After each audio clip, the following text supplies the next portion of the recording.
get a new debit card. I walked in, the lady asked, "Can I help you?" And I said, "I'd like a new debit card, please."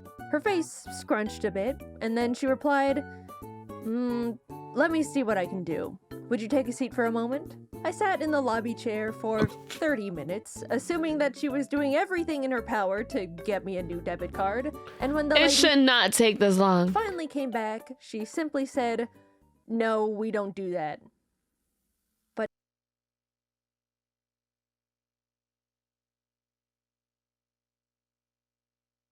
what?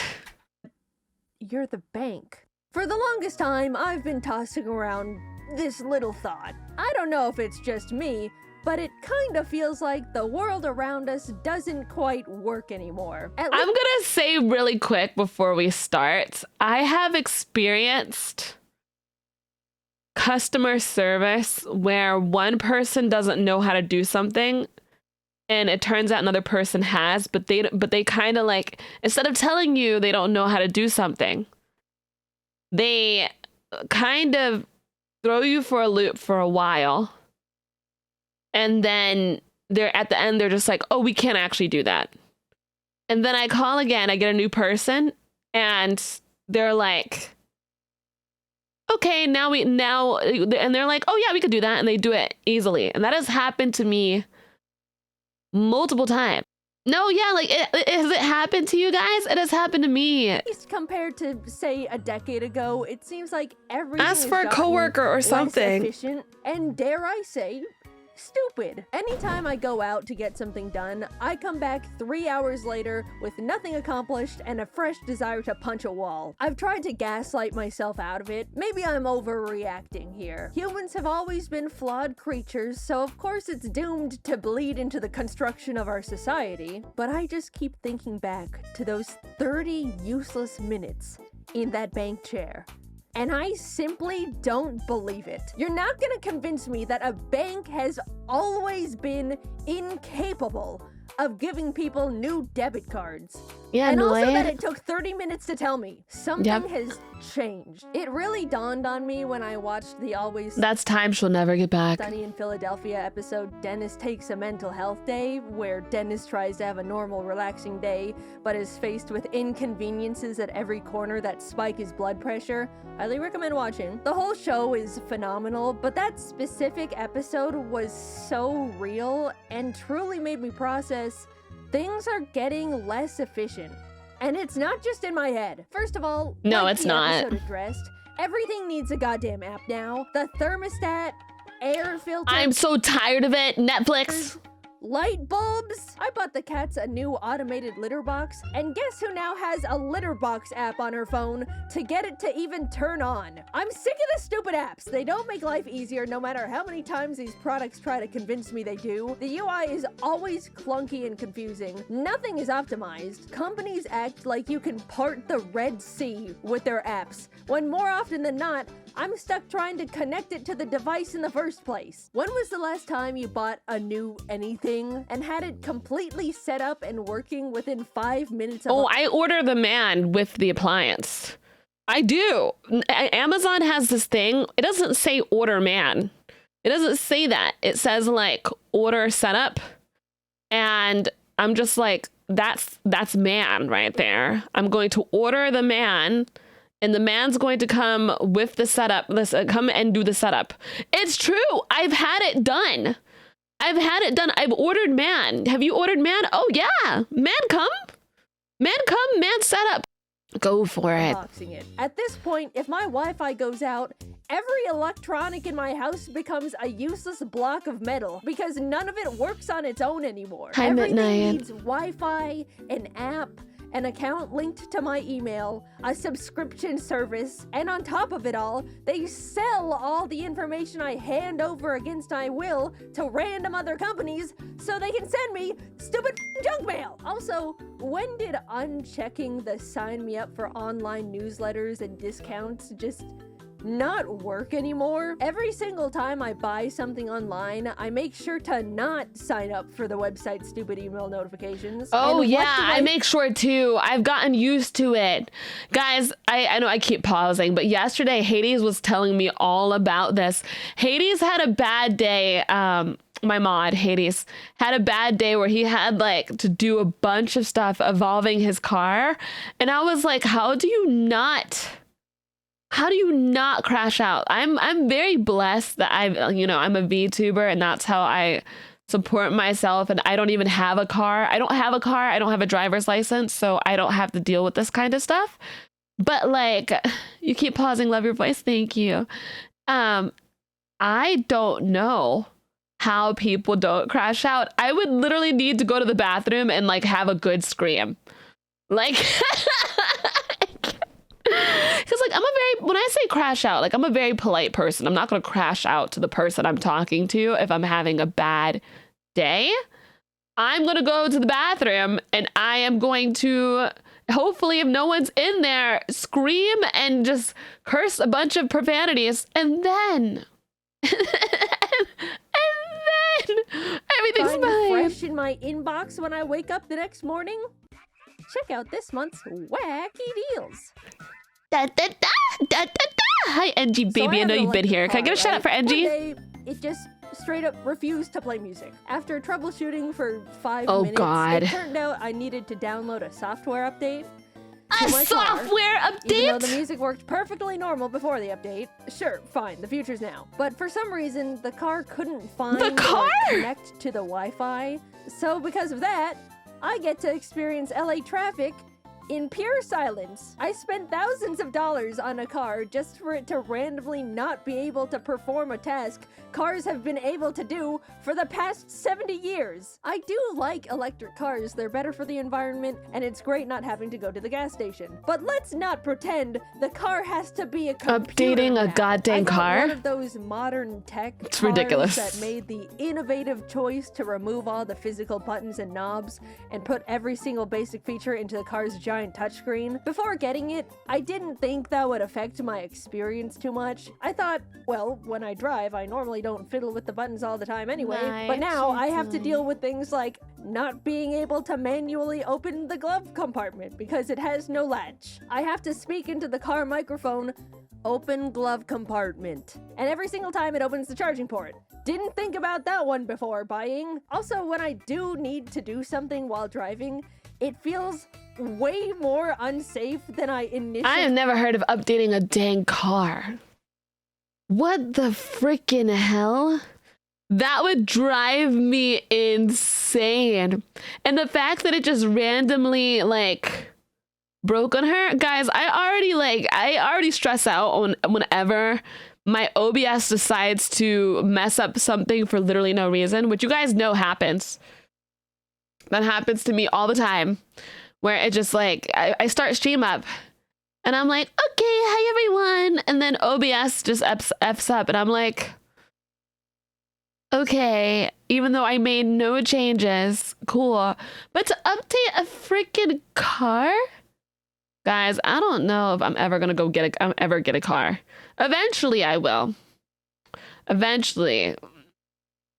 But I don't want to. I don't know cars. Just don't buy one. I have to get a license in the first place to get one. You're not allowed. Realized they didn't even build the AC knobs, so to turn up the air, I have to essentially play on the car iPad while paying attention to oncoming traffic. Correct me if I'm wrong, because I'm neither an engineer or a car specialist, but that feels stupid. Apparently, enough people started complaining about the lack of buttons in high-tech cars, so they started putting them back in, which now puts into question these experts making these decisions in the first place. What do you mean thousands of people had to say using a giant iPad while driving is unsafe? Before they were like, you know what?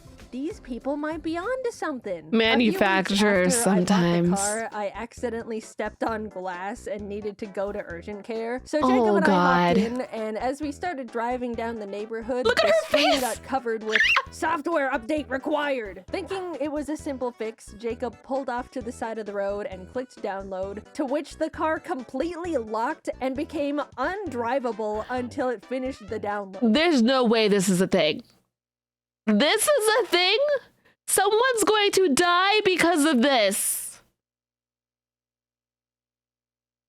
someone is actually going to die or accidentally give birth in a freaking car.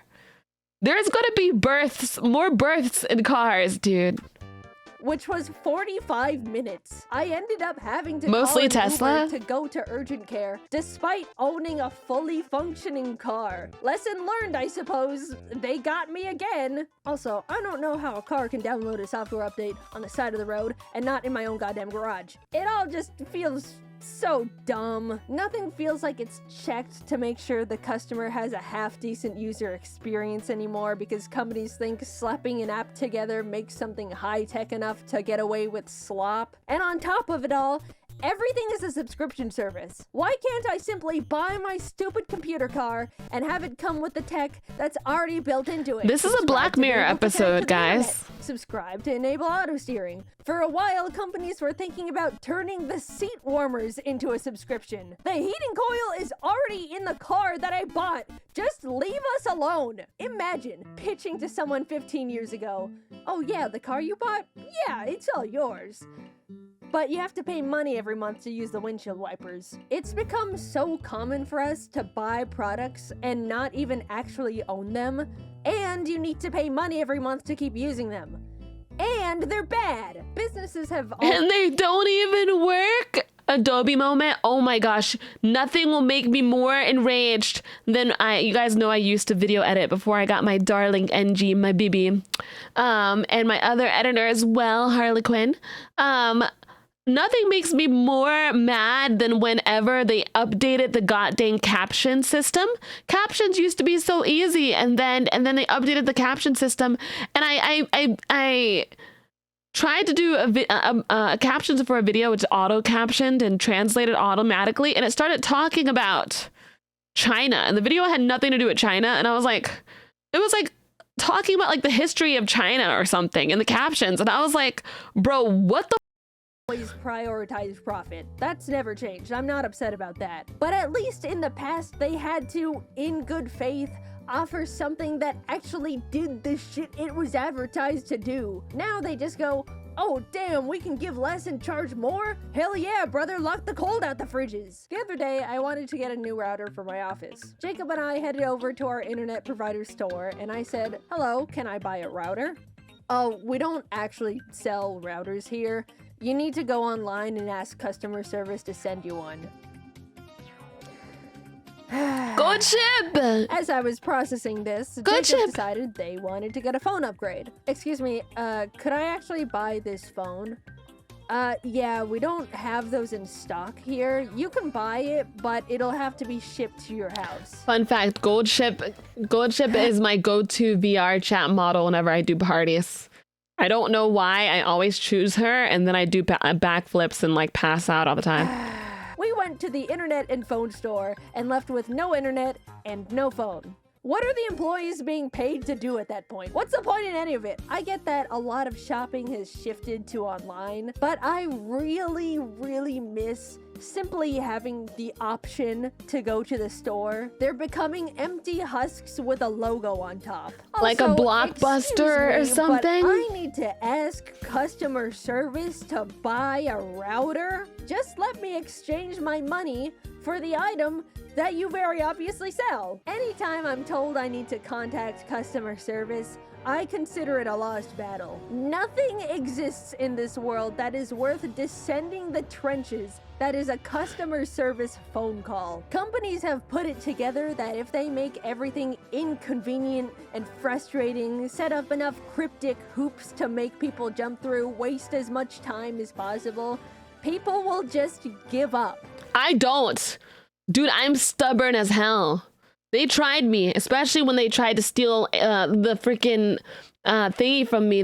When I played Apex, my skin. I'm like, you're not stealing my money from me. I saw a bunch of people saying they also got stolen from. I was like, mm-mm. And they don't have to deal with anything. It's sick. Once I needed to call a plumber, but was only allowed to go through a very specific company for the service. So I called in, sat on hold for 40 minutes, as to be expected, and finally got connected to someone. "Hello, what can I help you with today?" "Hi, I was calling to make a service appointment." "Alright, sounds good. I'm gonna check our calendar and call back with our availabilities." "Oh, okay. Was that Thank Princess Peach? And so I waited for 2 days, and she never called me back. So, of course, I called back, sit on hold for another 40 minutes, and try again. Hello, what can I help you with today? Hi, I'm calling to make a service appointment. I called before, but no one called me back, so I wanted to follow up on that. Okay, let me check. We're available in a month at 7 a.m. Oh, okay. Are there no other times available? Nope. All right. I can do in a month at 7 a.m. Thank you very much. Awesome. Exactly what I wanted. It's just getting worse and worse and worse. I'm so nervous for the future with stuff like this. Month comes and goes, and the day before the appointment, I get a call from the plumbing company. Hello, I'm calling to let you know the person that was scheduled to do your service appointment is sick and we'll have to cancel it. Okay. When's the next available appointment? In 2 weeks? Okay. Yep, I've dealt with this before. Point, I was fuming, right? How hard could it be to get a very specific company to provide a service they forced me to use them for? Well, get this. I woke up the next morning at It is crash out worthy. 10 a.m. because I didn't have to wake up early anymore, looked at my phone, and saw a single missed call from, of course, the plumbing company. Hello, the plumber arrived at the location this morning at 6 a.m., but left because no one was home. Please call back to reschedule. Thank you. Guys, I can't even write into words what I was feeling that moment, because if I did, this would be the last video of my career. Guys, once I get a car, I'm learning about cars myself. I'm learning how to do it myself. There have been so many times where people have been like, I've been overcharged for this thing, or someone actually broke my car on purpose just so that they would have to pay more. Like, Single service appointment is all I ask for my sink that is dissolving at this point. Also, we're completely brushing over the fact they arrived an hour early for the canceled appointment, so I would have missed it anyway. And just like that, it was all back at square one. And you know what? I gave up. Congratulations, plumbing company. You won. The trophy? My sink is broken. I was justifiably feeling upset, so I wanted to go out and get myself those Pillsbury Halloween cookies with the pumpkins and ghosts on them. Oh, she cheated herself. Hades, I was telling them about your bad day. I was telling them about your bad day earlier. No, with the stuff. No, I was telling them. I was like, oh, Hades was having an awful day with the car stuff. Dude, yeah, no, I think, yeah, we learned to fix the sink yourself. This happened to me with Coomcast. Coomcast decided to, they were like, oh, we showed up. Like, no, you didn't show up. Stop lying. What do you mean you showed up? No, you didn't. Because it was the season. I looked online to see if the grocery store had them, and the website said, in stock, confirmed in the past hour. So I got dressed, drove over, and lo and behold, the store had 0 Halloween cookies. I did the same charade 2 more times until I just went home and cried. What's the point anymore? Really, my car doesn't work, the stores don't work, the litter box needs Wi-Fi. I'm just so tired. The litter box needs Wi-Fi. Jesus, I love. Cursed to scroll endlessly on social media because it's evil now. It's nothing good anymore. Social media is evil. Being left behind over here, and no one can do anything about it cares. I don't want to get too doomer in the silly animated YouTube video. Sorry, maybe a bit of reality started to seep in there between the funny little stories. Quickly, I'm gonna talk about things that do spark joy in my life. No, I love videos whenever people are like making something funny of annoying shit. No, I love it. I love videos like this. Sometimes you need that reality, like you need someone to relate to in a reality check and they just make it funny. I like it. There's been an influx of people going back to old tech as a way to step out of the overwhelming and predatory modern innovation era, and I am also on that boat. A while back, I started playing on my old 3DS, and something about using a Animal classic Crossing handheld rewires my brain in the best way. Being all bundled up with your DS, no second monitor content, maybe some snacks. It feels like my mind gets to heal from the constant rot, cleansed from the addicting flashing colors and stimuli of Retro current gaming. media. Another way I heal from the evils is by seeing all of my best friends. Truly going out and being with people in real life is the medicine that heals all. I'm not joking. No. Not for no. No matter how much the world breaks me down, a good hangout with friends to vent and blow off steam really does take the edge off. And getting to turn annoying moments that piss you off into something to share with your friends is a funny story. Psycho, thank you for the 25 gifted! You Giga Chad! You Giga Chad! Thank you so much! You Giga Chad! Adore you! You are amazing, Psycho! Psycho already did 50 and did another 25, 70, 75. Thank you so much. Oh my god. I love you. Yeah, she lost me at going outside. No, but you know, some people like hanging out with people, you know, sometimes. Damn it, Spite, you look so pretty and green. Thank you. Is a great way to laugh it off and just move on. I'm sure many other people have their own ways to break free from the ever-looming capitalist clutches, but overall, I've just been trying to go back to basics, depend on things less, not constantly overwhelm my senses. I think it's unfortunate that a lot of us have gotten to the point where we need to police ourselves in what we consume because everything is trying to be the most addictive little parasite ever created by humans with no empathy. But until the pendulum eventually swings back the other way, it is possible to break out of the bubble. And if you've been feeling similarly to me, I recommend giving it a try. In the meantime, even though everything feels like a constant mess, I suppose it does make for funny stories to share. I love Jaiden. She's so relatable. I didn't realize I scripted 2 different complaining videos in a row. Everyone, really please sorry give about that. I Jaiden shouldn't have Animations a subscribe, please.